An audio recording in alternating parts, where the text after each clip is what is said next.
Kahit naman sino siguro maiiyak kung gano'n yung sitwasyon ng baby mo.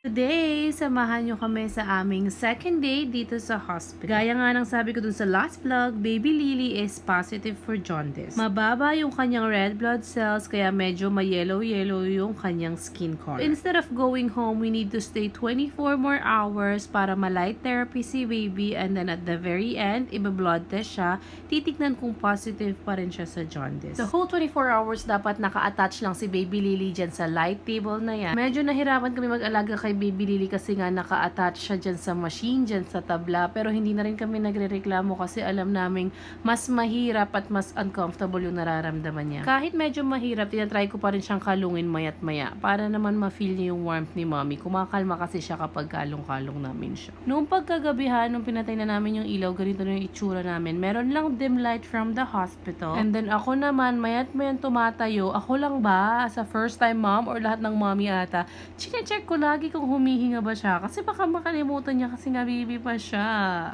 Hindi ako mapakali, hindi ako makatulog. Gusto ko, chine-check ko lang siya kung okay ba siya, nagbi-breathe in, breathe out pa ba. At saka yung binigay kasing shade sa kanya pang protect ng eyes, napupunta sa ilong niya, natatakot ako baka ma-suffocate na siya. Ang ending nung gabing yon, si mommy ang walang tulog, si baby napakasarap ng tulog. Kahit walang tulog si mommy, the next day kailangan bumangon kasi iba-blood test na si baby, titignan if nag-work yung light therapy. Etong next clip, medyo hindi ko kinaya kasi nga kukuha na ng dugo, it means tutusukin, masasaktan at iiyak. Hindi ko alam ba't nakijoin ako sa iyak, hindi naman ako tinusok.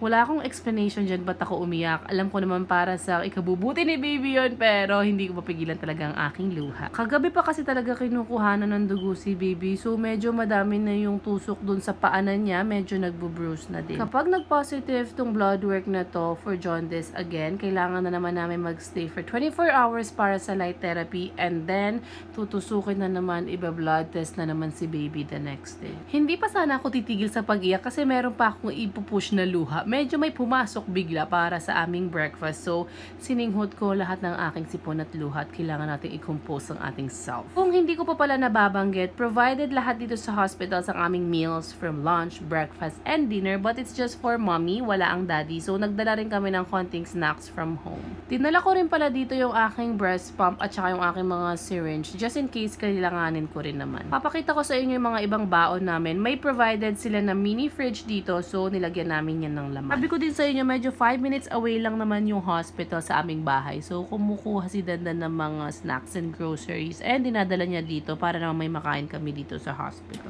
Paggabi na naman dito, and ito yung setup namin for tonight. Si baby naka-light therapy pa rin siya. And then si Dandan, meron na figure out dito. Dinala niya yung laptop namin and then inattach siya dito sa given na TV. Wala ka kasing mapapanood dito sa TV na to. Kailangan mo muna mag-avail or magbayad. Pero meron kaming aux cord, inattach lang ni Dandan sa aming laptop and pwede na kami manood ng TV. Nakaligo na rin ako for the night habang natutulog si baby. Sinamantala na namin para kumain ng dinner. If nagtatanong pala kayo kung saan natutulog si Dandan or kung saan pwedeng matulog yung +1 nyo kapag nanganak kayo, yung yellow couch na yan, medyo upuan siya, sofa bed pala siya. Sofa siya in the morning, nagiging bed siya at night. Wala siyang given na unan. I think pinapahiram ko lang ng unan dyan si Dandan, and then pinanghingi ko rin siya ng isang extra na kumot. Naalala ko lang, may nag-comment sa aking vlog sa TikTok, if bigay ba daw ng hospital or provided ba ng hospital yung Stanley Cup na gray na yan. Hindi po siya provided ng hospital and hindi rin siya Stanley, unfortunately. Galing yan sa Costco, yung 2 for $30 ata. Thermoflask ata ang tatak, I'm not sure.